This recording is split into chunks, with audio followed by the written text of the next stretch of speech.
This right back, Charlie's definitely.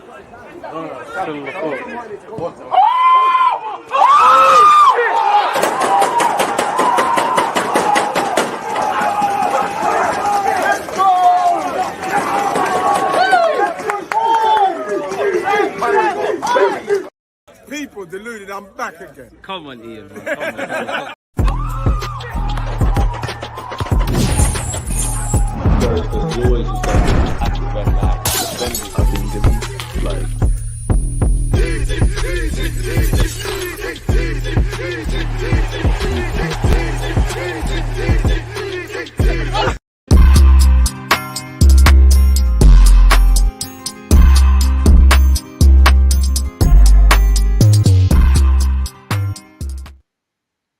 People deluded, I'm back again. First things first, on whatever platform you're watching this on, Twitter, Twitch or YouTube, make sure you're hitting the like button on YouTube. Appreciative to your support, and good morning, good afternoon, good evening, and in some cases good night. Now people, get your thoughts in, your questions, your talking points, etc. But as much as I like bringing you lot content, you lot are like a therapist for me, man. And you know, obviously as a football fan, how much can you get upset or get in your emotions about football? Because we're fans. Obviously, we have a voice. If we don't watch the games on TV, follow the clubs up and down the country, into some other countries, go and buy tickets and merchandise, there is no game without us. But generally, we don't influence any tactical decisions, any decisions on recruitment, etc., etc. So how much can I place my happiness or my emotions in factors that I can't control, both in life and football? You know, football is almost an illogical game in that there's people out there that will cheat on their boyfriend or their girlfriend way before they even contemplate deserting their football club.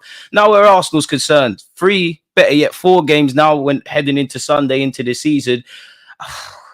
Life is coming at us fast, isn't it, really? We've had Declan Rice suspended now. We've got a joke man referee that's been announced for the North London derby on top of the issues we've got. Obviously, Martin Odegaard last night, you would have seen he's picked up an injury representing Norway. We have to wait for the diagnosis. I always say hope for the best, but prepare for the worst. He has been pictured on crutches. We've simply put the first choice. Well, is it really fair? Because Mikel Moreno ain't kicked a ball for the club.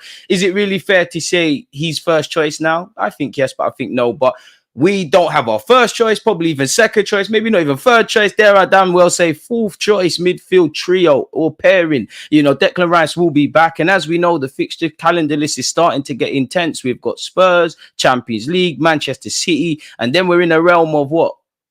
2 games a week, 3 games in 10 days. It's mad. Now, the first thing I think of is something I can't factor. It's the transfer market. I know fans will sit here and go, oh, well, if Declan Rice never got suspended, Moreno picked up a freak injury, Odegaard playing in a pointless friendly, these things are right. We would have had a team that would be filled with more confidence. But injuries are part and parcel of the game. And yes, I'm naive because I said, you know, if we go back to May and we just assume nobody came into this club and no one was sold, so that we focus on the playing squad we had. For me personally, folks, 1 second as well. Sorry, I got an alert. But as I was saying, for me personally, I think there was a case of 2 central midfielders, if I'm brutally honest. Naive to expect 2 midfielders to go, you know, you got Moreno, you got someone else, you got Declan Rice, you got Jorginho, you've got Partey. Probably naive to expect that level of midfield. But I think we've shot ourselves in the foot. I think we made some good recruitment, but we have not improved the depth for a manager. And I don't know what's going on in the transfer field. I'd imagine Arteta is being, you know, talked about as who to sign. Players are not being brought into this club or leaving this club without his say so. But the manager said all season, we've got one of the smallest squads. And it's, you know, we've got Tomiyasu nursing a knock,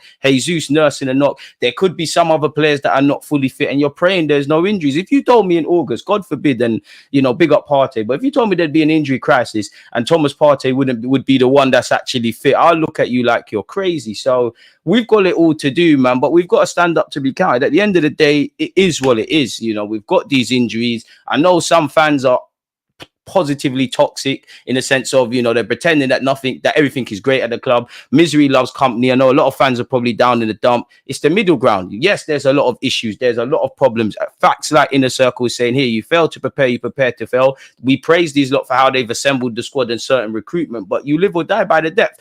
I can't really feel sorry for Edu and Mikel Arteta. The players, the teammates of the players injured, the fans, yes, but I can't really feel sorry for them. They've been here for a long time now. They've seen these injuries and what it can do for us, and we've not looked after the depth of the squad. Now, I don't want to be reactionary. Isolated to Fabio Vieira, you needed to go and play football. You're going and getting that at Porto. Smith Rowe wanted to leave. You got good money. We keep it moving. But you do think, what's going on there? Should we have kept one of them? I'm not gonna lie, it's very reactionary. But I don't know about anyone else, but I was thinking, you know what, El Nene, I'm sure we can get you for a game or so, man. Mikel Arteta or Jack, who's sharing our coaching stuff, they're gonna have to put on their boots. Like, we're in serious issues, man.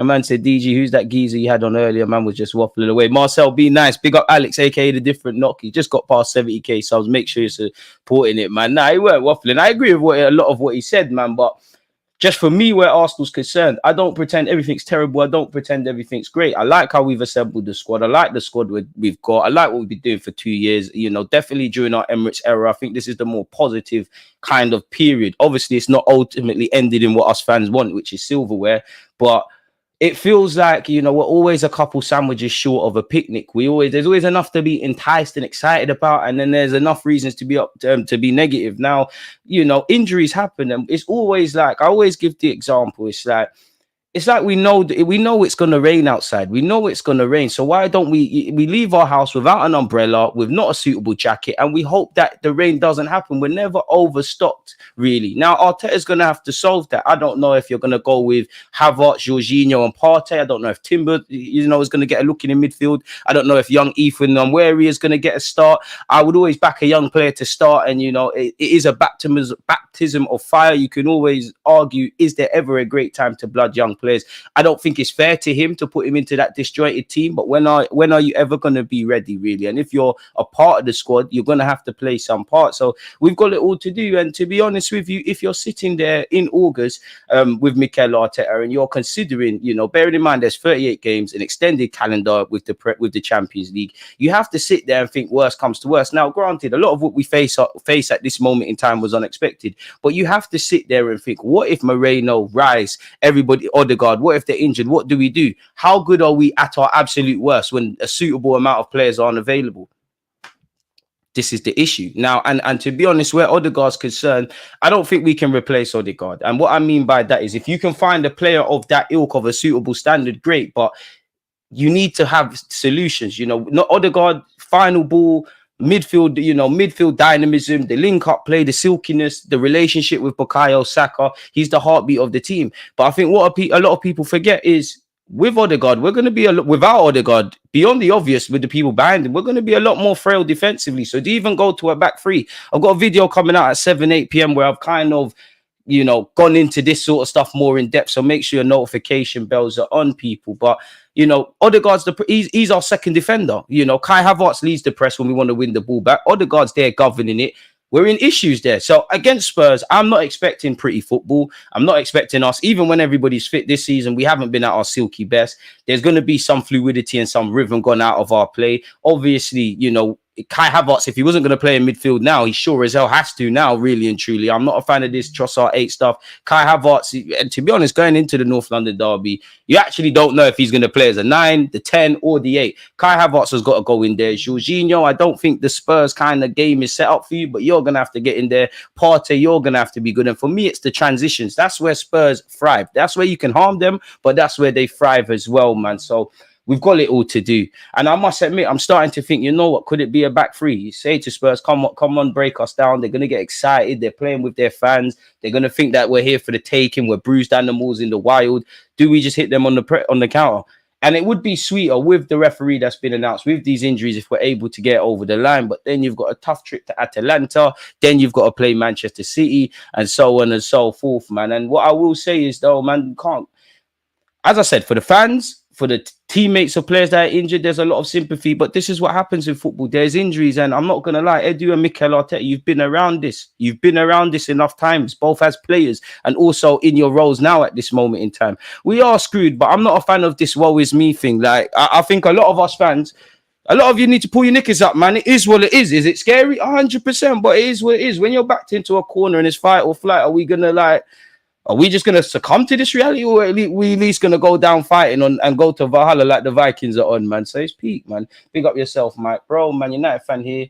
You man need to be realistic. It's an unfortunate injury which happens in football. No fault of anyone. Time for other players to step up. Simple. Respectfully, Mike, I think everybody needs to do that. And you are right. Injuries are part and parcel of it. But I think with us fans, we're allowed to be frustrated.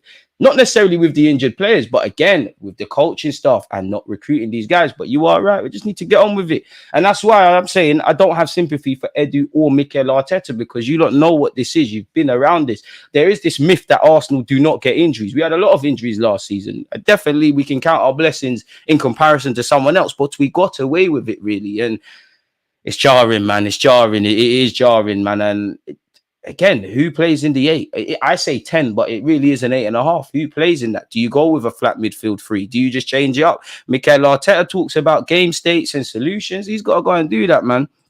To be fair, Tottenham could potentially be missing both Solanke and Van der Ven. They'd be lying if they don't have concerns just like us. They should smell blood. And, you know, I don't want to give any praise to Spurs, but I have to be fair. I do think they should be, you know, licking their lips at what is going to happen for Arsenal. But I'm not being funny, and it's no disrespect to Longstaff of Newcastle or Leicester. When you've seen Spurs drop points this season, have their midfield options of the teams that played them necessarily been amazing? They haven't really. You know, you can. I'm definitely not happy with the 11 that we're going to put out there. But there has to be a suitable 11 that can be competitive and put in a performance. Really, you're right. Spurs are going to be missing players. You saw, was it against? It might have been Newcastle. I could be wrong, but I'm sure Kulusevski was a striker. And I do think it's cliche. Yeah, it's cliche, but it's almost like it's going to be a tale of two halves. From what I've seen with Spurs so far, they're a bit like Arsenal in the early days of Mikel Arteta. You know, take nothing away from them. They beat Everton. Everton are a mess at this moment in time, so we park that to the side. They should have killed Leicester in the first half. They should have killed Newcastle in the second half. What were the results? So there's a lot of us to get there, man. No blame on Edu and Arteta. To buy a top quality player who'd be happy to be an understudy to Odegaard, who rarely gets injured, isn't realistic. Time for your fans to trust your strong squad and depth. You must be trolling, because I don't think there's a single Arsenal fan who said we've got a strong squad and depth, maybe a certain 11. And there is blame on Mikel Arteta and Edu. I'm not being funny, but you said you're a Man United fan. Football's changed. I'm not asking you to have, you know, I would love it, but Odegaard's not there. You've got Bernardo Silva, you've got Phil Foden. You've seen Man United sides win stuff. You know, Ole Gunnar Solskjaer at times would come off the bench and do things. Arsenal used to have squad players. Ray Parlour wasn't starting week in, week out. The same goes. City, there's players that haven't started week in, week out. You look at Raheem Sterling when he was there, you know, Gabriel Jesus, Zinchenko even. They're all ironically at Arsenal. They weren't always main guys, but they will come and step in. And nobody's asked. Of course, I would love that quality. But you're telling me we can't get someone that can mimic at least what Odegaard does off the ball. On the ball, wizard. I hear that. Off it, boy. Because if it was just Odegaard that was missing out, I'd genuinely say put Kai Havertz there, because he does what he does off the ball. Nah, DG, you'd be surprised how many Arsenal fans were online gassing up the squad depth. I've seen it. Listen, I can't speak for online dons. I hear it, you know. That does annoy me about football fans generally, in that if one Arsenal fan says it, or one Liverpool, one United fan, that means the world is speaking. I can't be held accountable for them. From the Arsenal fans I speak to on this channel and in my reality, I think people have been happy with some of the recruitment, but it's a case of what if. I think we're happy with our defensive depth. By all means, that's great. But I don't think there's a single Arsenal fan who has said wholeheartedly in their hearts, we have enough depth. And pardon me, if they genuinely think that, then they really are deluded, man.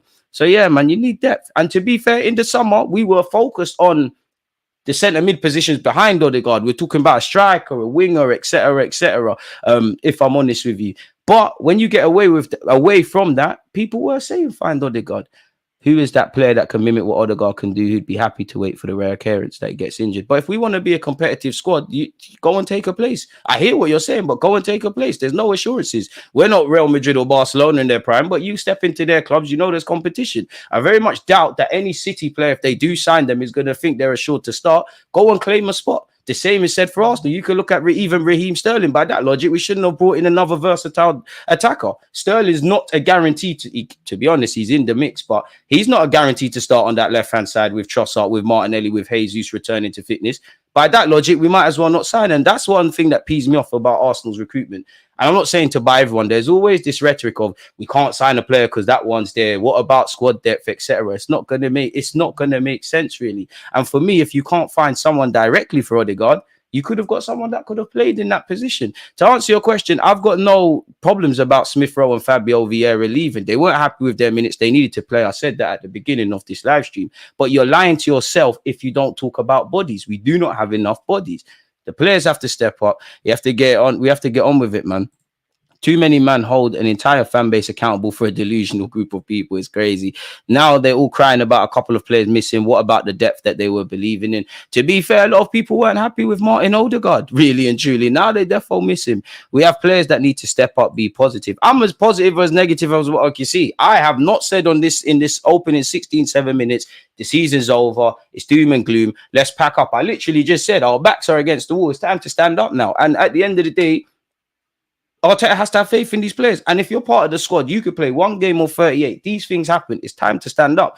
My only issue now is you're worrying about the players that are fit and are going to play because there's more minutes in the legs. I am indirectly worrying about the bench. Centre mid is always going to be a unique situation for Arsenal. And again, the main talking points are really because of the injuries. But I don't think we've got long. I think there's more questions than answers in the middle of the park. For a while, we're looking at, Declan Rice. Is he a 6 or is he a 8? Who is his long-term partner? Obviously, Thomas Partey and Jorginho, you'd imagine they both move on next summer as well. So there's a lot to do, man. There's a lot to do. Hopefully, Odegaard's injury isn't serious. When you're seeing a man on crutches, you're going to get scared. I do think it's one of those injuries you just have to, well, I don't know how much light Arteta is gonna spread on his injury. In what probably have his press conference like Friday, I reckon, maybe Friday, Saturday. But to be fair, with Odegaard's injury, it's one where you just have to wait for it to develop, man. Like you'd imagine he's gonna have an MRI scan. It's not, you are scared seeing a man on crutches, but at the same time, he could purely be on crutches because it's more positive than you would have. Then it's more positive than they thought, and it's just simply so he's not standing on that. But it's a shame, man. But injuries happen; they can strike at any time. It is what it is, man. Really. So we're gonna have to get on with it. Odegaard, Calafiori, Moreno, Rice suspended. They're gonna have to get on with it, man. I hope I've got a lot more hope on Calafiori. I think Calafiori will be all right. By the end of the day, who am I to say that? Really, I don't know. I'm not a medical staff. I'm not Mikel Arteta.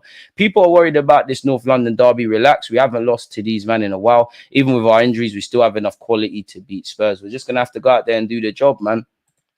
It's a long season. It is, man. By the way, have you heard we'll wear our black away kit for the derby? Fair enough. I don't really care what kit you wear, but fair enough. I thought it would have been a chance to debut the third shirt. Thought we'd be playing in red, but it is what it is. Big up DG and the nation. Only thing we can do it. I think only thing we can do is play Ethan and hope he has the game of his life on the weekend. I'd love to see Ethan get some minutes, but I don't think he's going to start. I would love to see him start, because in a positive way, if you're good enough, you're old enough. Many people will look at Yalmao. I think many people forget Yalmao is as for a while, even before he got his breakthrough. Go watch his under-17s Euros and things like that. Physically, he's there.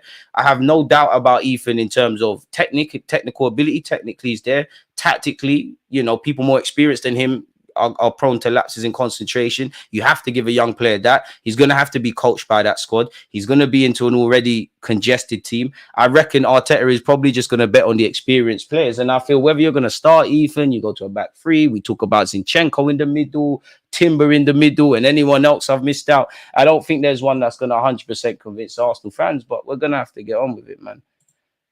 I beg Arteta and Edu set up in the middle for the time being. Boy, to be fair, Edu was a squad player in the Invincibles, going back to what Mike was saying, someone that would come off the bench. Are we at the Rabiot on a free stage? No rotation over the next few weeks could bring more injuries. Well, when you're starving, all sorts of food looks hungry, so it is something to consider. But realistically, I'd be amazed if Arsenal were to get Rabiot. Apparently, he's got wage demands of 200 plus a week. He's not going to be a main starter like that. You know how our club operate. We're not going to get into that really and truly. It's a non-starter. If I'm honest with you, is there something wrong with Rabiot? Maybe it's his wage demands. Maybe clubs are not convinced because he all summer, Arsenal, Man United, AC, Inter, staying at Juventus, going to Dubai, and he's still without a club. Anthony Martial's without a club as well. No one should feel sorry for Arteta and Edu and the Kroenkes. It's the fans who need to be felt sorry for. Who's playing in our midfield? Partey, Havertz. And then it's your guess, man. It's your guess as to what happens.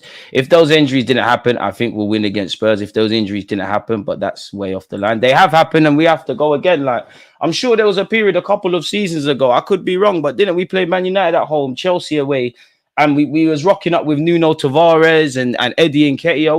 We got the job done. So, or got some positive results. We're gonna have to stand up to be counted, man. What's the definition of insanity, DG, doing the same things again and again and again? Do you know what? In relation to the Spurs game, listen, Spurs can cause us issues. I would love to have stronger players, but as I said, I think there is there's nothing to worry about, but there's still an 11 that could go out there and do the job. Now, we don't know how the game's going to transpire and all of them kind of things, but we're going to have to get on with it. And like someone's put out, they've got injury concerns of their own, man, if I'm honest. I'm confident we can get a result. Shout yourself, Shane. We will be fine. Too much panic. We beat Spurs before with way less. Come on. Did we? Last year? You sure?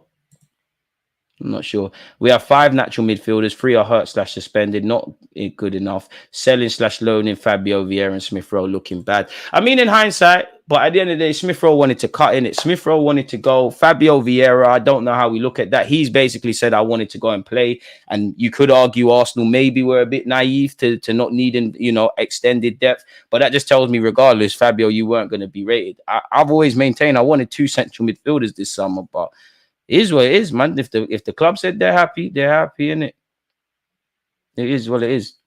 DG, injuries don't worry me. We made our bed, so it's time to sleep in it. Arteta got to show why he's this club manager in these upcoming 3 games. No excuse, just find a solution. And a week's a long time in football. Obviously, when you've had the result and the context around what happened with Declan Rice around Brighton, now the Odegaard stuff and the Calafiori stuff, and we're ready, where we were with Marino.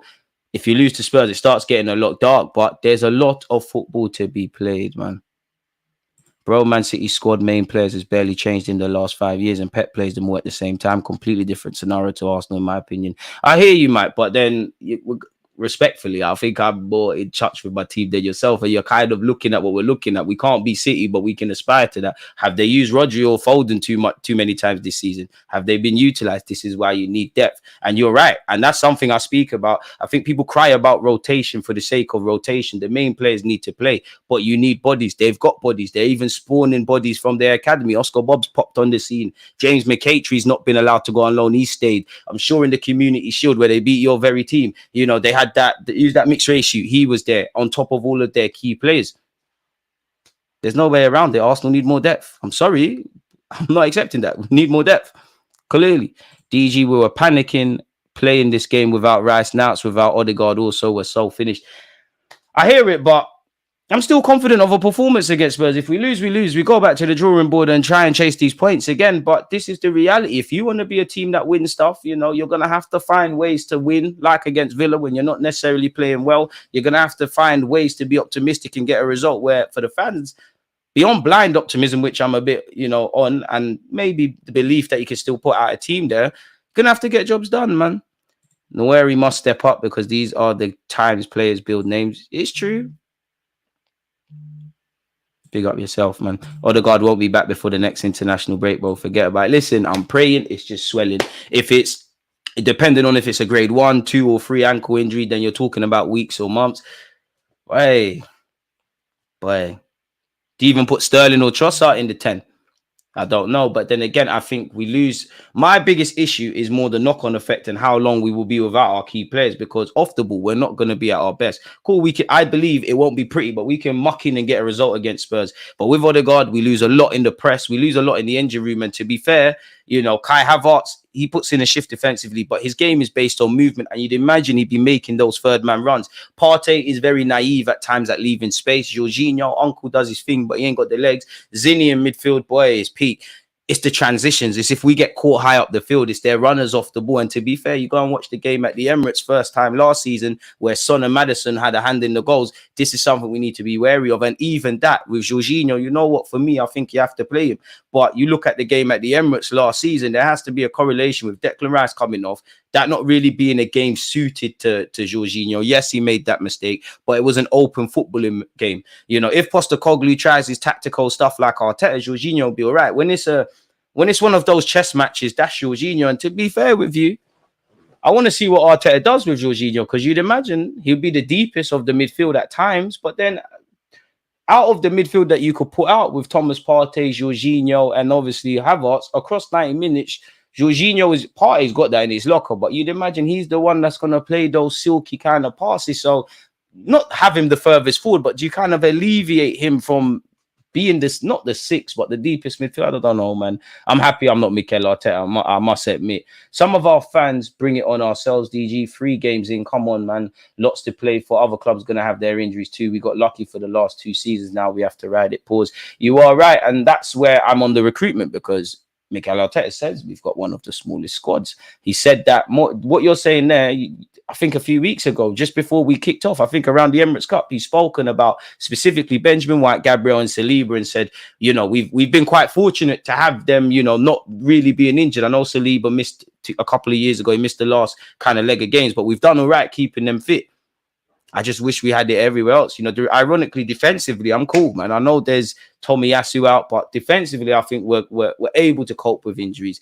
Midfielders, we're in problems, aren't we? Boy, Rabiot's mum's a problem. I don't think we're seeing that third kit once this season. Rabiot is washed. Yeah, Rabiot is too buzzing off of being that Juventus pay for too long. Maybe Ethan starts, then when we're a goal up or 2, we take him off to shore things up. I think, again, I would love Ethan to start, but I think you're more likely to see Ethan come off the bench. I think with a game of this magnitude, no knock on Ethan, and Arteta could very well start Ethan. I just think he's going to go on his more experienced players, if I'm honest. Man said Arsenal low on firepower. Boy, man said on Rabiot, well, you know, when you're hungry, all food looks something to consider. It does. When you're hungry, everything looks it. Why rely on a 17-year-old? It is what it is. I wouldn't say necessarily rely, but yeah, the year before last, if you're referring to the Saliba thing. At the start of the season, our best midfield would have been Moreno, Rice, and Odegaard. Now we don't have a single one for the North London derby, and we're still favourites. I don't know about favourites, but I hear it, man. So yeah, man. How's he commented from Twitter? He's watching it via Twitter. I think I'm live on Twitter technically.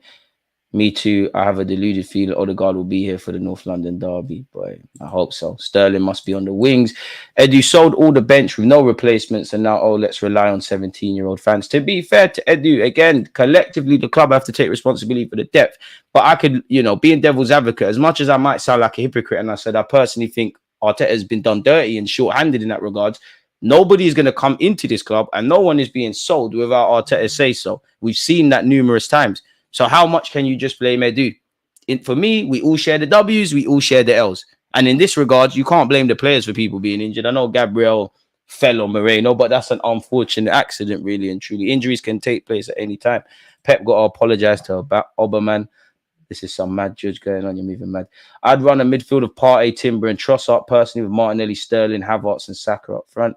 For me, you know what? I wouldn't mind Timber in there, man. I've got a funny feeling something might happen around Zinchenko. I hear Trossard in the 10. I would just, again, I don't think there's a full solution, but for me, Partey, Havertz, Jorginho, just run that, man. Just run that. You're 3 experienced players. We haven't really seen Jorginho this season. Havertz in midfield is ugly, but at least he's going to muck in. It's going to be an ugly game. It's not going to be one of quality. Go and do your thing. Hopefully he can run it back. You know, last season in the middle of the park, you saw what Havertz did for that pass for Saka. So I'm expecting our fluidity to be harmed. Definitely not expecting us to be our silky bears. Wonder how much the relationships around the pitch, because how many times have you seen Jorginho, Havertz and Partey play together, much less in midfield? Obviously, if Havertz is in midfield, who comes in? Is it Gabriel Jesus up front? How many minutes does he have in the tank? I think if it wasn't for all of these injuries, because I don't think Arteta will make even more changes, could you have reckoned Sterling starting? Would that be the worst thing? I'm happy I'm not Mikel Arteta. I'm still expecting to win. Make no mistake. If you're playing City, which could be a thing, I'd be a bit scared. But yeah, I would start Ethan. It's a football match, not a life or death scenario. Age shouldn't even be a consideration. If you're good enough to be in the squad, you're old enough to start. Look at Yalmao. Yalmao's more of an exception to the rule, and you're not wrong. I'll be the biggest fan of Ethan. Who knows? In a positive way, he might be naive in the sense of, yes, he could very well crumble under the pressure and whatnot. And again, he needs to be given the luxury of making mistakes. But at the same time, he might be so excited and naive and thinking, you know what, I'm starting my first game of the season. I've not arrived in the first team, but I've arrived in the first team. It's a North London derby. Do your thing. But I just don't think Arteta's going to go with that, man. You're damned if you do, damned if you don't, you know, because I'm not saying you, Ahmed, but the same fans that are waffling about Ethan, and we hope he plays well, if he genuinely looks like a 17-year-old in and around season pros, they're going to say, why did you start him? If he starts what I said in Havertz, Jorginho and Partey, why didn't you start Ethan? You can't win. A lot of the fans, you know, weren't consistent. Let's be honest. A lot of fans were crying that there is, to be fair, they are right. You know, I think a couple of people said it in the chat. There was a lot of fans saying, you know, we got enough depth now, and they're so happy with how we've assembled the squad. Now things are changing. Arteta normally changes something tactically every year, and I haven't quite seen that so far this season. In general, I think he should switch Odegaard to the left 8 and Rice to the right 8. I hear it, but I like Odegaard where he is, man, especially when and if Moreno is fit sooner rather than later. Do you think there's a realistic chance he considers Timber in midfield? I can see it working due to his skills. I don't think he'll do it, but there has to be a genuine sort of thing around that, because we need people to be tigerish in this, and Timber has that. You know, Timber said the other day, again, wait to the video at 7 p.m. He said, I can play midfield. I'm multifunctional. Mikel Arteta said the same. It's got to be a genuine option. And even if he doesn't start there, you know, even I can't lie to you, even Benjamin White might have at some point in the game in terms of managing out the game, really. For me, it's wide areas, because the centre mids on the transitions are going to be susceptible to the counter. But I think what people forget a lot of the time, midfielders, central midfielders, they actually have to help defensively out wide a lot. And it's those gaps that would fill me with a bit of nervousness. How long is Rice suspended for? It's only a game. You excited for the Champions League? 100%, man. Afternoon, right back at you, my friend. I've got a feeling he's going to play Zinni. You know what? Zinni might not be my cup of tea, but you're a Ukrainian international. I could be wrong, but aren't you Ukraine's captain? You've won numerous titles at City. You played in the Champions League final, bro. Man up for today, innit? Like, come on. Because let's be honest, again, football matches aren't won on paper. Like, we're not gonna, even if we are the favourites, we're not just gonna roll up there and turn over Spurs. But even with this depleted squad, go and look at their team. They're hardly flushed with quality. And again, football matches aren't won on paper. I'm not even dissing them. But if we were to put the names against the names, of course, Son, Maddison, Kulusevski, these guys, Pedro Porro, even galloping forward from right back. But they're not flushed with quality. Their midfield's not amazing. Benzco's a quality player. He's not fully fit. And like somebody said, at the end of the day, it's a game of football. It is a game of football. It's not like Formula One. Like, it's a game of football.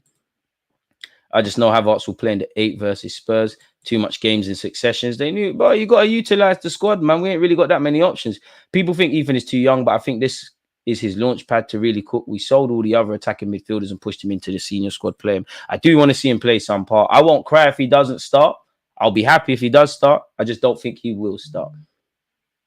Did you watch Rice for England? He looked far more comfortable on the right-hand side, much better passing range. Naturally, he's on the stronger side, really. And I liked Rice's comments after the game, man. You can see he's finally getting into the swing of things. He hasn't, I've said it as well, not that it's an excuse if you think someone's played good or poor, hasn't looked fully fit. So, you know, hopefully he does his thing. We might have to start Edu and Arteta in midfield if we get any more injuries. Bro, inverting is going on in that game. It's, you know what time it is. It's going to be a congested game. We're going to try and naturally, you know, we're going to try and be difficult to break down. It's going to be a congested game. Both of these managers want to pack out the midfield, and it's just susceptible on the transitions. Regardless of the playing squad, we need to be, unpopular opinion, we need to be much better than we was at their place last year. Yes, we found ourselves 3-0 up, and it's not that we didn't earn it, but it was a unique situation. Unfortunately, because of dumb stuff, we allowed them back into the game. Score prediction. It's Spurs in it. I'm going to say 2-1 Arsenal, man. I don't want to talk anything else, but you know what? If you give me a point, it's not the end of the world. Of course, you want to claw 4 points back after dropping 2 against Brighton, and this is why, you know, you would have loved to have got the 3 points against Brighton. It's almost an insurance policy.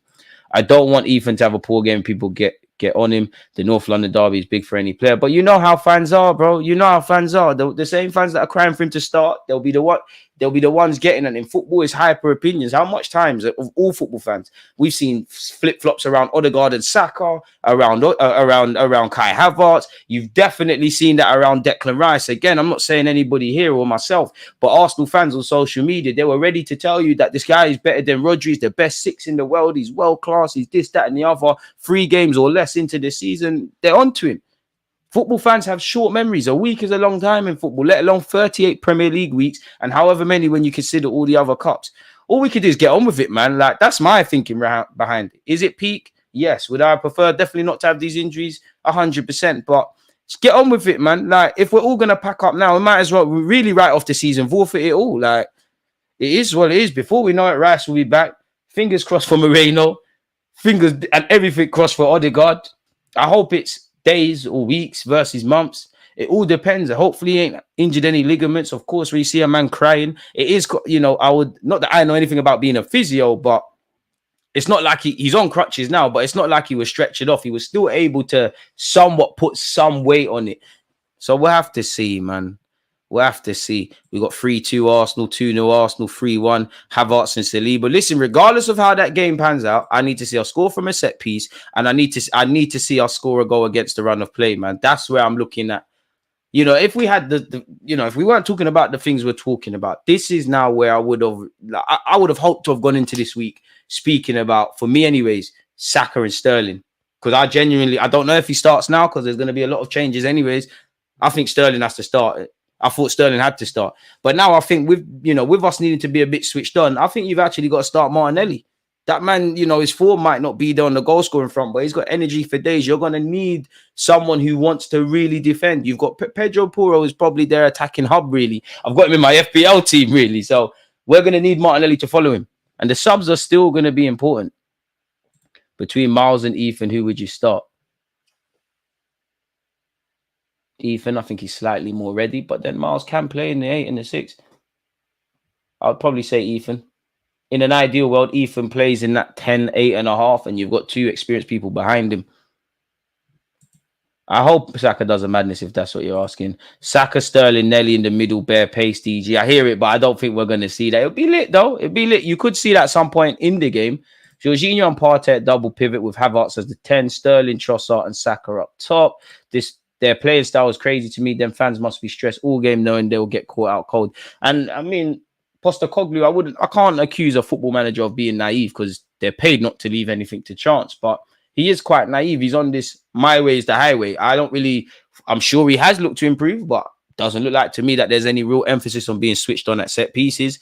Doesn't really look like there's anything to mitigate against the high line, which is no different. I don't know why Spurs are being bigged up in the league of playing high lines. Liverpool play a high line. Arsenal play a high line. United is shit, but they play a high line. I don't know if I said it. City play a high line. It's just these managers have found ways to counteract that. You want to play a high line and be on the front foot, then you need to make sure you're not susceptible on the counter. That's why there's so much emphasis on, I would say, Liverpool with Arne Slot and Jurgen Klopp, but more so Pep Guardiola and Mikel Arteta on, as soon as you lose the ball, win it back. Why do you think, beyond the obvious, you see Declan Rice playing in that 8 role? You're getting further up the pitch, try and retrieve the ball better, yet high up the field as far as possible. Why do you think I said that Kai Havertz and Odegaard are our first 2 defenders?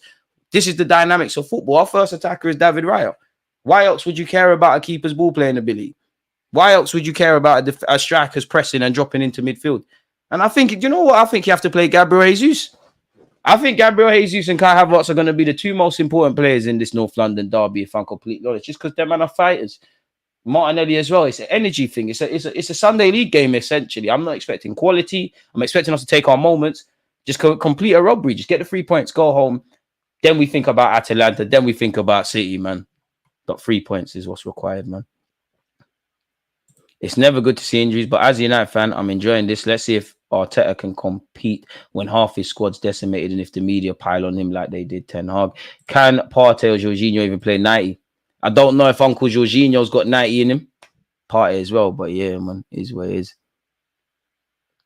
I'm not worried, to be honest, but I'm more intrigued to see how Arteta reacts and gets the W throughout these coming fixtures. I'd say that.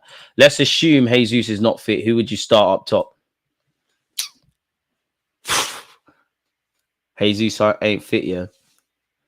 See, I want to say Havertz, but that's redundant now for obvious reasons. That's a good question, That's a very good question. And I have to draw for the tactics board, if I'm honest with you. Let me share my screen. As I said, people, 7 p.m. a video is going to come out, people. So, yeah, right now, this ain't going to make sense, but it's there. Where is it? Is it there? Oh, that's me live now. Where is the video? This is some great promotion, ain't it? Don't worry, people. I'll get the link for you lot. Don't you lot worry. Don't you lot worry. I'll get the link for you lot, people. But I'll do that in a sec. But to answer your question, okay. So if we just ignore all these Spurs youths for a sec, just move all the blue away because my mind is getting a bit cloudy, and I can answer the people's them question. are we gonna do? Let's make this all make sense. You two centre halves. Benjamin White, you're in there. We know that. Timber, you're an option. Martinelli, Saka. You can see I was doing a madness here.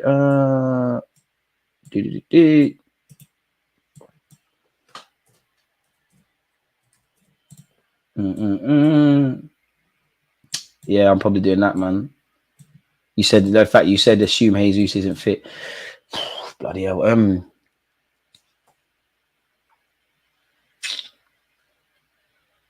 I really wanted, like, obviously Havertz should be the first one up front.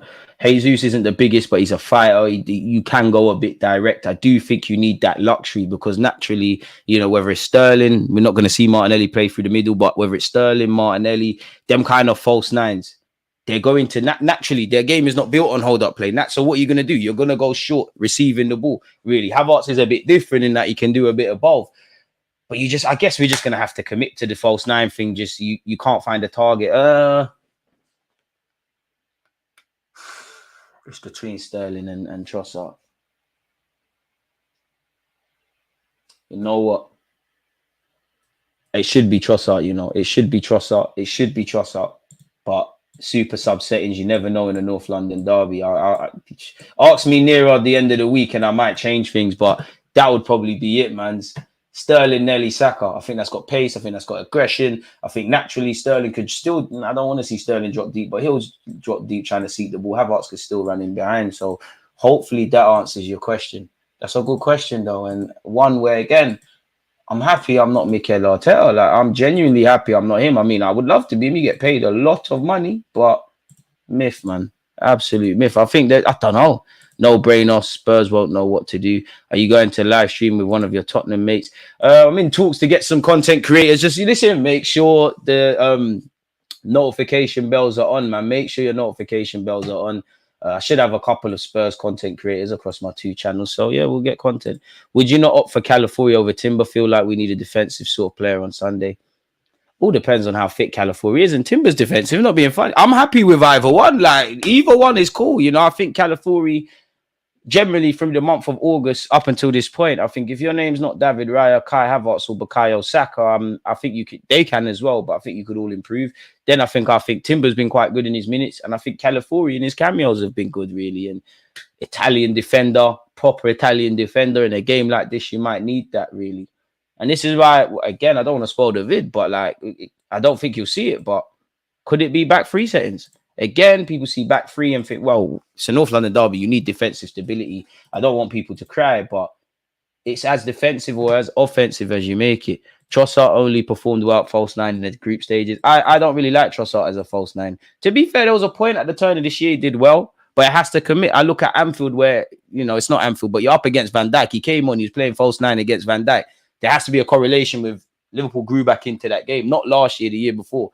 Sometimes you need an organic striker. And I am not saying we should have kept Eddie. Definitely, we got good money. He needed to go. It is what it is. I am not going to lie to you. If Eddie Nketiah was in this squad, which he's not, for me, he starts that derby. Could you even argue Fabio Vieira and Smith Rowe could have started? Maybe not so much Fabio Vieira, but you get the point. Again, I told you I'd find it, people. 7 p.m. Bro, 90 minutes. Big up me. I've kind of had an in-depth look of what we could do ahead of the North London derby. So, yeah, man, make sure you hit the like button on that. But I digress. Couple more things, we'll get into stuff. Let's not sugarcoat it. Partey is the real uncle between him and Jorginho. You lot should have signed Sesko when you had the chance. Well, it is what it is, man. Like, to be honest, I think our issues are around central midfield at this moment. But, yeah, man. It is what it is. I would have liked Sesko, but I more wanted a winger in the summer, if I'm honest. Not necessarily Sterling, pick him up. I was prepared to cut the club the luxury of, you know, striker market. It's a bit fair enough. Never played in an Arsenal shirt. See, that's definitely where you put Havertz up top and Trossard in the 10. Yeah, but Trossard's not solid defensively, man. Yeah, when we've got the ball. And to be honest, obviously, during the game, like, you're going to see these players just pop up in different pockets. Havertz isn't just going to stay in midfield. He's going to venture forward. You know, Havertz almost has a free role, not Mesut Ozil free role, but you get up there, you offer yourself as a target man, you try to do a thing, get back in, link up and whatnot. Jesus is going to be about. I think Jesus and Havertz is as close as we get to somewhat mimicking the press we have. But at the end of the day, every player just needs to go up a couple more percentages now, man.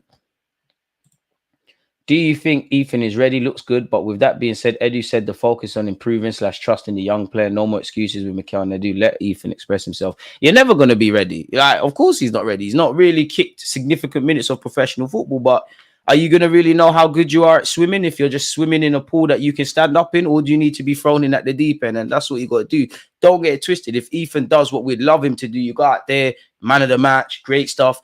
Think we shouldn't get excited beyond the obvious. And either way, if he looks like a 17-year-old in a big North London derby and out of his depth, we shouldn't get too excited. It's a learning curve. I'm not saying you, but I think a lot of people forget the trials and tribulations of a young player. If you're going to gas these guys up that they've got the potential to be this, that, and the other one day, how do you go from here to here? It's a journey, right? It's a destination. You need to go up the stairs. You're going to stumble. You're going to be around things. It's a process, ironically. I hate to make those comments, man. How true is that PSR resets at the end of the calendar year? Was that a big part of why most clubs didn't spend big? Honestly, not a clue when it comes to that kind of stuff. The Athletic said in Arsenal's case that we weren't really treading a tight rope around that, but it was more us just wanted to kind of clean up shop, which I'm not necessarily against in isolation.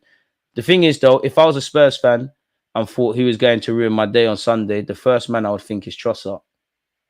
First one I would think is Kai Havertz or Raheem Sterling, just because it's written in the script for a man like Raheem Sterling to score. In the same way Danny Welbeck bagging against Man United, there's just certain things in the script. I don't think football is fixed, but yeah, Trossard when that back four is tired. And I hate to describe Trossard as a super sub, but it could be one of those games, man. Not sure we've ever seen Jorginho Partey play like that together. They're going to have to. Martinelli doesn't have the hold-up play to be a consistent 9. Or the patience to stand. Like, don't get twisted, you're always moving, but the patience to just stand up there and just occupy a man and your teammates might benefit. I do think one day Martinelli can play as a striker, but right now he needs to find his shooting boots, get back to his best. What about Calafiori left back, Timber right back, White and Partey double pivot? You know, if we're talking about Timber in midfield, right? Benjamin White could do that. White's going to need to be at his game because I don't think he was poor in the Brighton game, but being at the game, I think he started well. Mainly when it was down to 10 men, to be fair. But I think Mitoma grew into the game and he kind of struggled, which I'm not going to kill you. Mitoma is a good player, really and truly. But I'm going to need you to be at it against Son. When I think of Spurs, obviously they've got more quality than just Son. But Son Heung-min, we know the script. We know there's going to be a penalty in this North London derby. We know that Spurs are going to get a penalty. We know Son is going to take a tumble. We know Maddison, it's the highlight of Maddison's life, really, to play in the North London derby and have some post-game comments. He's done nothing of significance. We know what to expect. So just hope it works out. Raheem will score, hopefully, man. We will see. I'm sick to death of this club, so I'm willing to let these young gems get a chance. Edu and Arteta have been lying to us fans for years. Bit harsh to say they've been lying. Big up, bro. I'm not too panicky because Odegaard has started poor anyways. Maybe this forces Arteta to actually try something different. He's like a broken record sometimes. There's a rumour Kieran Tierney starting. I mean, there could be a rumour, but like, is Tierney fully fit? He's back in individual training and how are we going to know who start? Maybe in the week he's been training with the starting lineup. I don't know. But like, how do we know on Tuesday if he's going to be doing the thing? How do we know who is starting? Of course, there's, you know, you imagine you're going to see Saliba, Gabriel, Benjamin, White, Raya. You can predict the lineup. But how do we know who is starting at this moment in time? Like, I'm not saying you, but I think we've got to tread carefully. There's a lot of silly season going on stuff, man, in the week, man. And you'd imagine such. If we look at some of the headlines, people, obviously it's been a mad couple of weeks for Arsenal, man. That poor old Mikel didn't even get, the player Mikel Merino didn't even get to kick a ball really well for an official match. We saw what happened with Rice. We saw what happened with Calafiori. We saw what happened with Odegaard.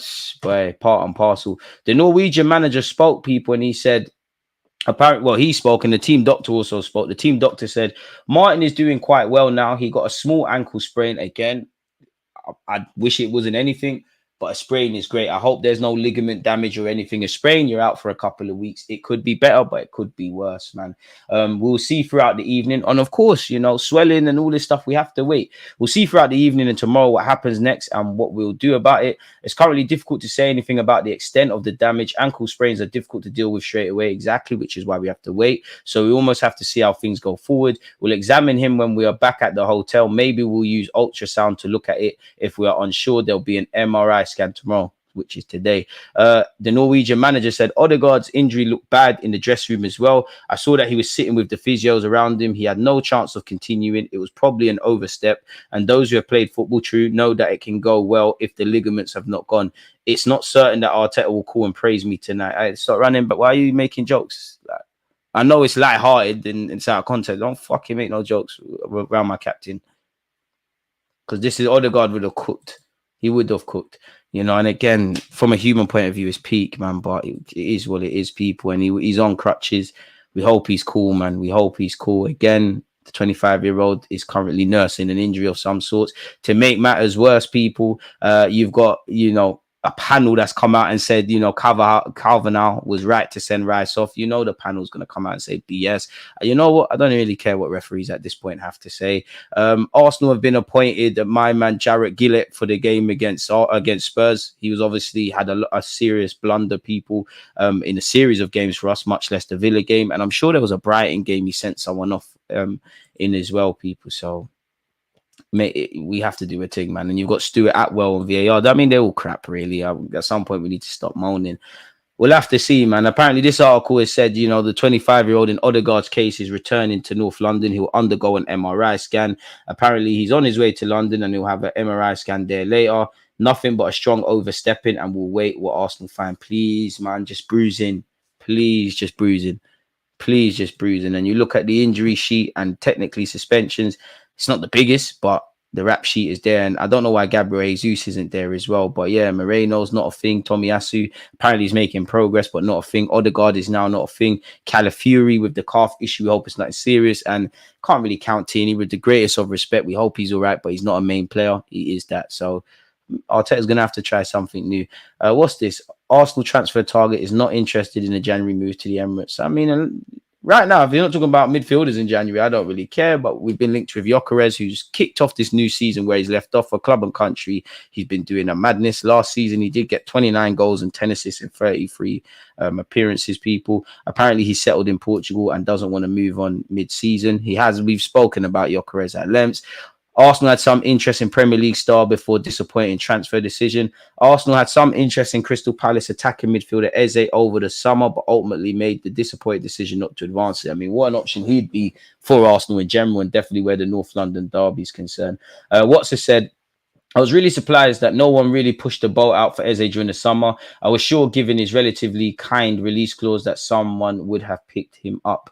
Fair enough. Lots of clubs, including Arsenal, had an interest, but as far as it went, I saw quotes from the Palace chairman, Steve Parish, saying he was genuinely astounded that no one took Eze, and I'm of the same view, to be honest. He thought we should have got more money for Rob Holding, me as well, so really and truly, don't know.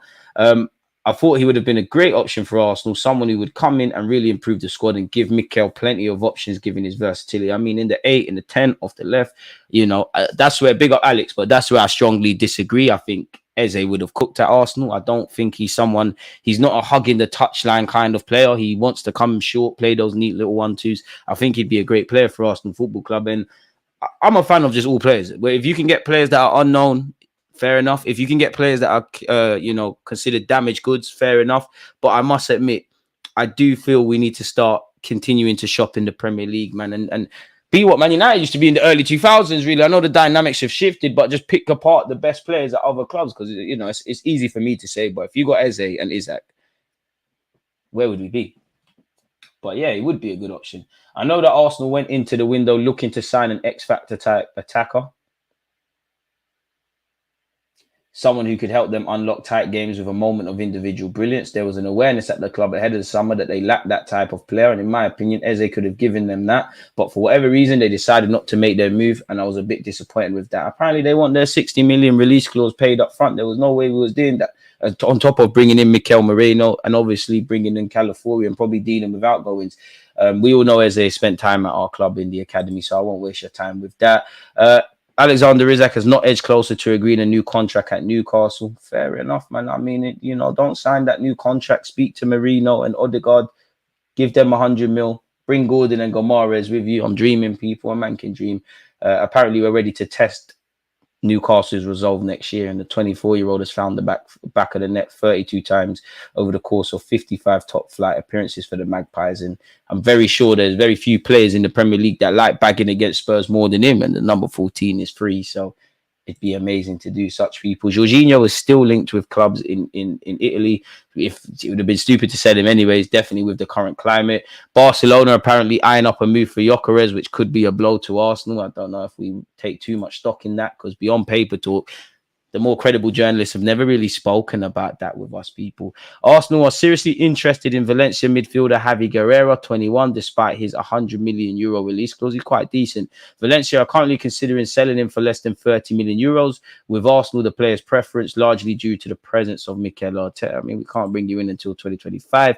Speaking of players with the X factor, it'd be living a movie, but who wouldn't want Musiala? Apparently, the president of Bayern said, "We want to try everything to keep him as long as possible. In my opinion, he could become the second Thomas Muller. He could stay here for the next 20 years. Nah, man, come play in the Prem. Come play for Arsenal Football Club. Forget all of that, man. We've gone over there. Javi Guerrero taught people. What's this?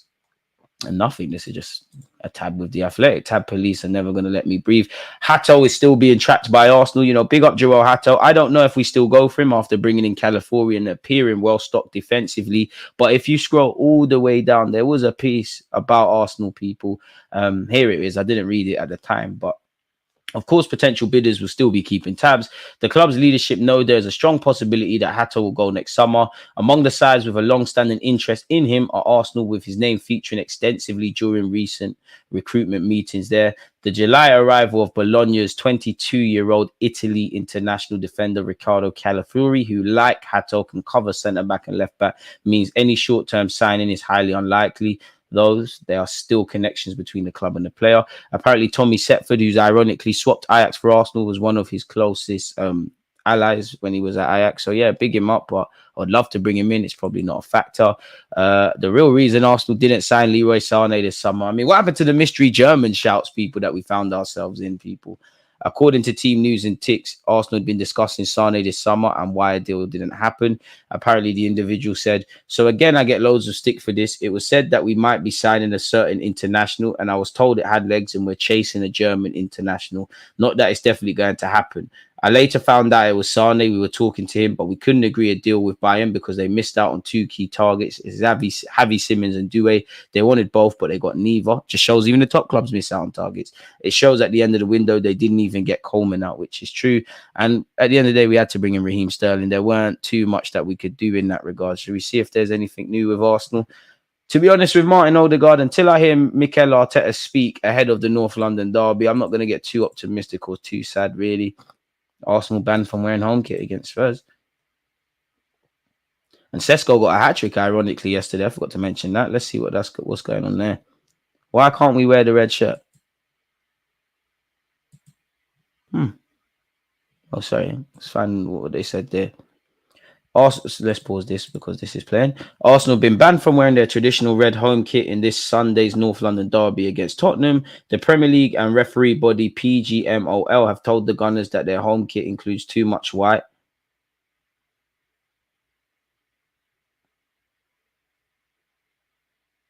Okay. Thus creating a clash with Spurs' traditional home colours. How many times have we rocked up in a red kit?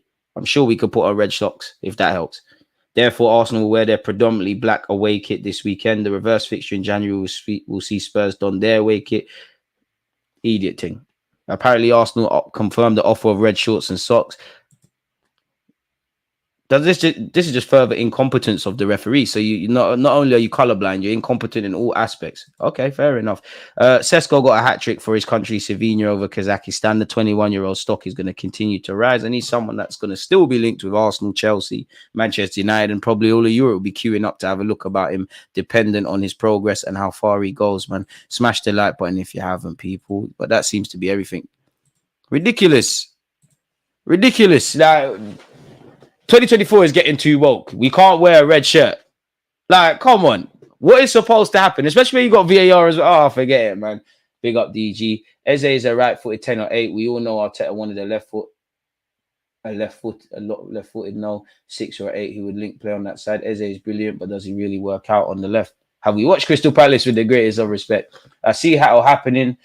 Tierney, Kivior, Tommy, and Zinni all leaving within the next 2 years. To be fair, I think Tomiyasu's injuries will see Arsenal lose patience. And you are right, really. But are we going to put the money down for Hatto next summer on top of maybe a big ticket item? I don't know. Hatto was mid. That's harsh, man. Hatto's a good player, in my opinion. Everything is going Tottenham's favour at the minute now. We're banned from wearing red. I don't know what's going on here. That's a new one, man. Alex said Eze wouldn't start for Arsenal. I bust out laughing. I don't think it's an assurance he would start, but I definitely think he could start. Good player, man.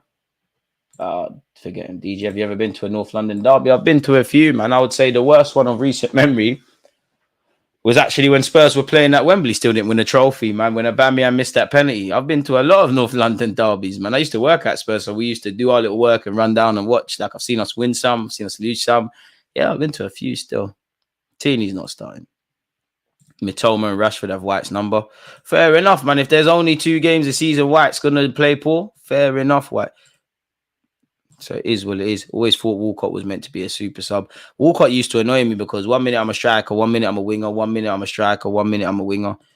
Odds on when they come to the Emirates, they allow it. That Ramsey goal was calm, though. Having an awful month so far. It always lines up with Arsenal's troubles. First to draw, now these injuries. Praying we get through this. All we have to do is get through it, man. At the end of the day, difficulties happen in life. Newcastle will not sell to us, DG. If you make them an offer that makes sense, I think everyone will sell to everyone. We live in a day and age where Chelsea are dealing with Man United. It's a few years ago, but Arsenal, Man United for Mkhitaryan and Alexis. Arsenal and Chelsea are doing dealings. To be fair, that early 2000s or mid 2000s, it would be early 2000s when we went Emirates and we started selling players and whatnot. So, and we got Gallas, unfortunately. Zinni ready-made, more experienced Cam to take over the Odegaard role. It's true. My only issue with Zinchenko is I need you to switch on defensively, man. Like, you need to switch on defensively. You never know. It could be Zinni, Odegaard, Zinchenko, Havertz, and Partey. You never know what you could see. Timber could get a look in, but yeah, man. Why worry? Our squad is versatile. Based off the transfer window, Arteta clearly trusts his attackers and left backs coming to midfield if needed. If that's the case, then we're going to have to see it. Do you think we'll win something this season? That's a simple question, yet very complex. You know, again, if we are to win titles and trophies, I mean, we're still in every competition we have to fight. But you could argue winning something is seeing your players improve year in, year out, day in, day out, seeing the fans and everybody and all fragments of this club pull together. So, yeah, man, you know, it's me seeing Saka, for example, keep putting up numbers is winning, in my opinion. Arsenal, shout me for the PR, man. Shout me for the PR. Listen, the only cup I can talk with chest is the FA Cup. Like, I'll genuinely be upset if we don't win the FA Cup. We're Arsenal Football Club. Between us and Man United, we should be winning that, if I'm completely honest. I would say the Champions League is impossible. I'd love to be wrong. The Premier League, for me, I'd describe it as improbable. But I hope to be wrong, of course. We're going to cook Spurs. Think we should just outscore them. That's how football works, coach. As you know, our attack is deadly with Sterling and Saka on the wings. That's dangerous. It's true, but being devil's advocate, and I don't think you're wrong, just purely being devil's advocate, we ain't seen Raheem Sterling kick a ball. It's a bit like me overdoing it with Mikel Merino. We ain't seen him kick a ball in this Arsenal team. Personally, I think we'll win the Carabao Cup. You'd imagine heavy rotations, man. Just put Zinni in midfield. Albert, it has to be a conversation. Zinni hasn't played enough in midfield, so I feel it'd be a bit risky, especially in a derby.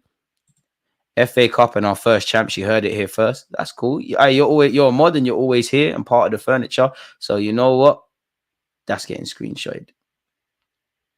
We will have conversation about that.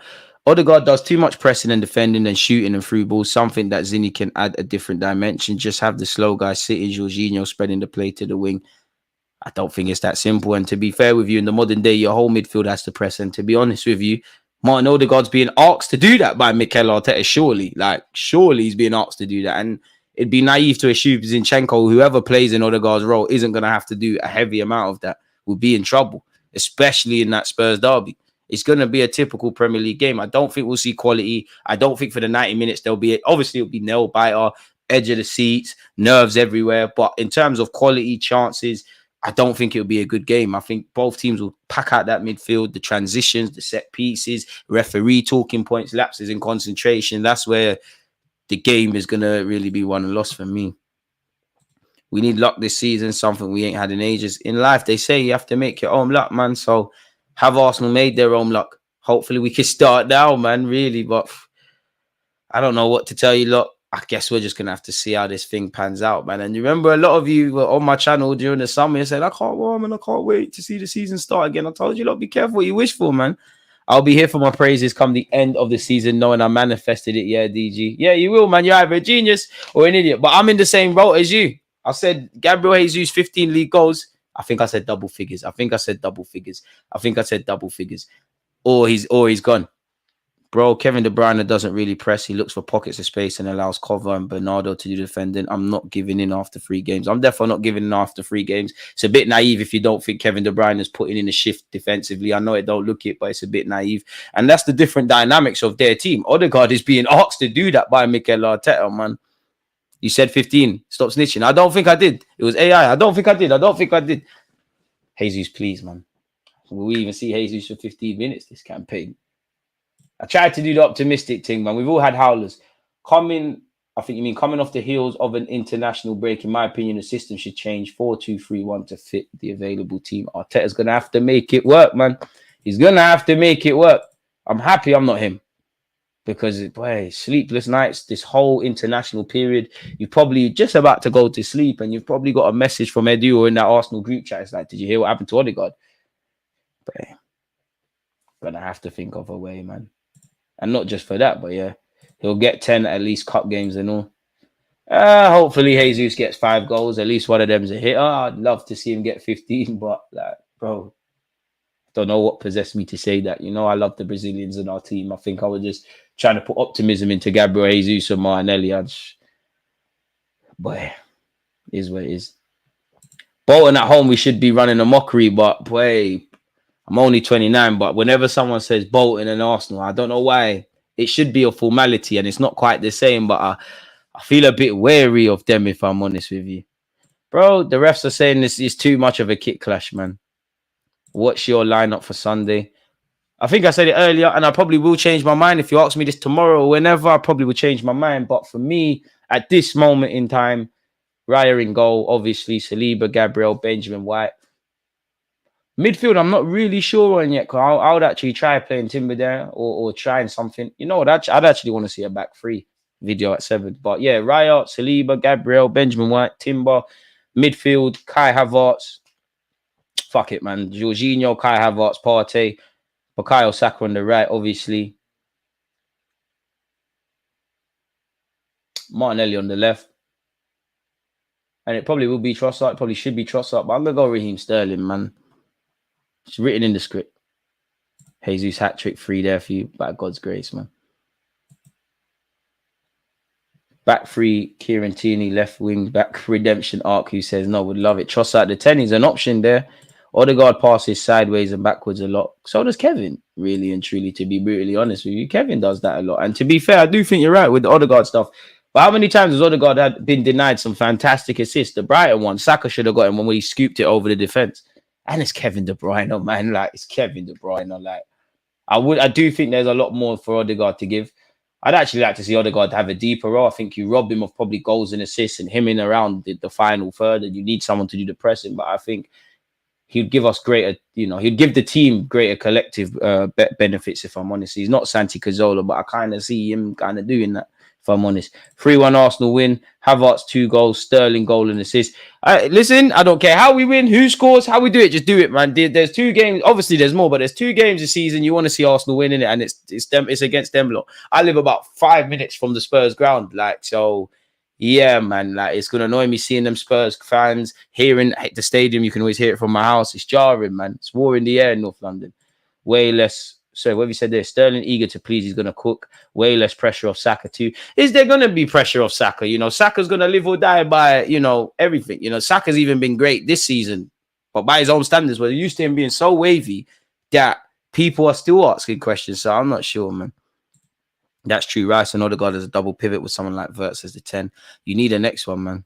They can't double up on both, bro. And you are right. The Jesus is the Havertz. When they're doing what they're doing to those wingers, could go through, man. Big up yourself, Ambrose. Santi did way more, sorry. I'm not debating that. Santi Cazorla's a big man for Odegaard. But I'm just saying that kind of Santi Cazorla stuff you saw probably in the latter stages of his Arsenal career. I think Odegaard could do something like that. DG, I'm here late. Do you think Arsenal react positively to adversity where we are right now? I think we will. Whether we win or lose is a completely different thing, and people will point to that. But I think we will. I can't accuse these players of being soft and crumbling when times get tough. I think they've shown it that they can do a thing. So I think they will. I don't think they're gonna go out. I don't think it's a woe is me thing. I think if they're gonna die on their sword, they're gonna go out like the Vikings, if that makes sense. Like, so yeah. But I guess you could only really, or people only care about reacting positively if it says you beat Spurs, you beat City.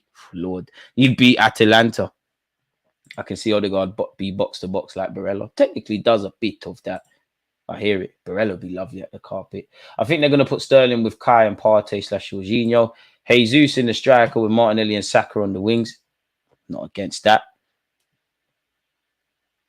Completely forgot about Gabriel Jesus. Yeah, remix that. Let's start again.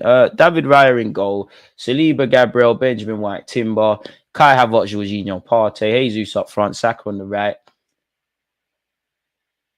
I do think Trossard should start. I am enticed by starting Sterling because I think it's in the script. He has a good game. Nelly, I'm going to bet on you, man. If the scan comes back positive for Odegaard, do you rest him for the North London derby and Atalanta? No. Of course, if he aggravates it, there's issues, but nope, we need you. You need to play. We've already got several injuries. If he is able to play, if it's a thing where the swelling has gone down, he's in a bit of pain, but he can take some pain-killing injections and do a thing and give us some minutes, Odegaard, I'm sorry, you got to play. There's numerous. Benjamin White was doing that last season, not the same, and you haven't said this, Richard, but that's what always annoys me when people say footballers don't care. They're literally putting their health on the line. If Odegaard is past medically fit, then of course you should be a bit cute and clever. He's got to play, man. He's got to play for me. Blessing in disguise. I don't know, man. I hear it, coach, but I don't know about blessing in disguise, my guy. Blessing in disguise. We're not a one-man team. No wonder Mikel focuses a lot on versatility. I predict 4 points out of 6 versus Spurs and City. You know what? 4 points. Again, you beat Spurs, you draw with City. Or if you draw with Spurs, you beat City. I think we can maneuver with that, if I'm honest with you. By God's grace, Odegaard and Declan Rice be back, man. We need him more at City, bro. I'm not going to lie to you. I'd be a lot more. Don't get twisted. I'm not scared. I'm wary of the threat of Spurs and obviously what we have at our disposal, but I'm still fairly optimistic. If we was playing City in the weekend with this, then it's a thing where whether you're Muslim, Christian, Hindu, Buddhist, whatever your religion and religious place of worship is, you've got to go and pray. Even if you're atheist, you need to find God. You have to find God in this week. Only that could help us, if I'm honest with you. So, be an interesting one. It'd be an interesting week and things of that ilk. But hey, like, I don't know what to say. It's one where you're just thinking, like, what the hell has happened? Is there any update on Calafiori's injury, DG, or is him returning for a scan all we know so far? To my knowledge, it's all we know. Obviously, Calafiori for me looks a lot more positive than the Odegaard thing.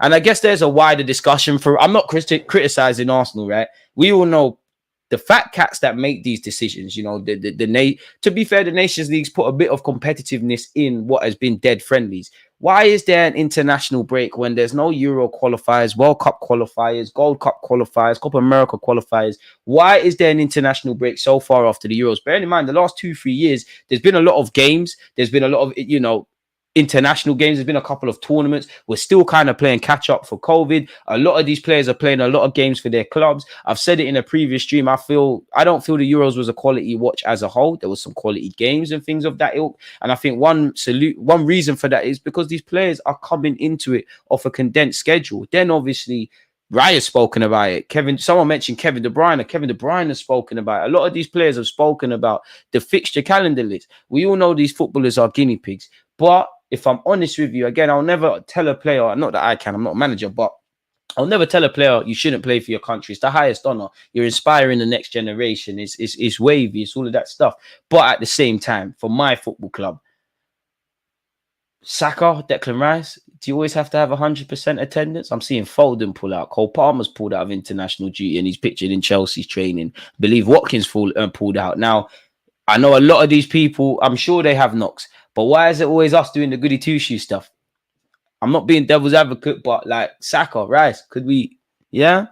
I'm not sure, man. Do you need to play against Ireland and Finland? Obviously, great moment for not only Jack Grealish, but Declan Rice scoring against the team they represented. Saka, do you need to be there against Finland? I don't know, people, but yeah. On that note as well, don't forget 7 p.m. people. Just on well, in fact, in exactly an hour again for my more in-depth thoughts about our midfield and what we could do going into the North London derby.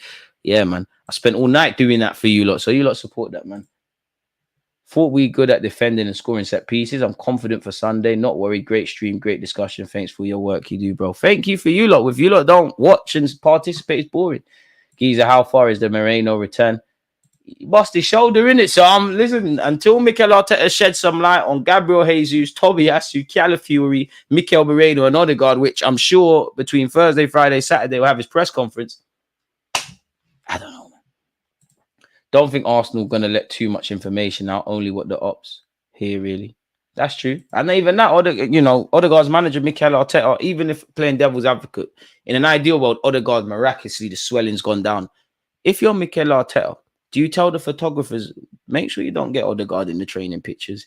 Do you play doom and gloom in the press conference? It's not Football Manager, but we've all played Football Manager. And, you know a player is going to be fit, but for no reason you say in the press conference he's not going to be involved and then you play him. We've seen that even with Bukayo Saka. Arteta keeps it. Arteta is very much like Arsene Wenger in that sometimes he rarely gives anything away. He says a lot, but nothing. So, yeah, appreciate you, Shane, for the support, man. So, yeah. I wouldn't be surprised if Arteta gets him back sooner, like he doesn't look after his players, brother. Likewise, Saka taking those injections. To be fair, everyone is, and I can't say Saka. I disagree. I don't think Mikel Arteta, doesn't look after his players. If they're being medically signed off, the players also want to play. Yes, squad depth, rotation. These are legitimate talking points that Arteta at times could do better. But I think people fail to understand a big reason as to why City are doing what they're doing, Liverpool won what they want, and why we've actually been effing better as a football club is the vast majority of these players have been fit, been playing with each other, relationships have been developing, and we've had consistency. In an ideal world, you'd love to rest Saka, but the reality is the best players are playing 40, 50, 60, 70 games, right or wrong.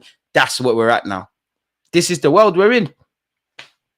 And that's actually where Arsenal could adapt. I do think we could rest players and be a bit cute and clever, but I disagree in that Arteta doesn't care for his players. I feel that's an idiot thing because there's been numerous times he hasn't rushed guys back. We heard Saliba was fit. He weren't getting rushed back. Timber, we was very coy with him. And there's been plenty of other examples. Gabriel Jesus at the time where we really needed him. Remember when Eddie Nketiah got his first proper, couple of years ago, his first proper run-in? I'm sure the year he signed that new deal at the end of the season.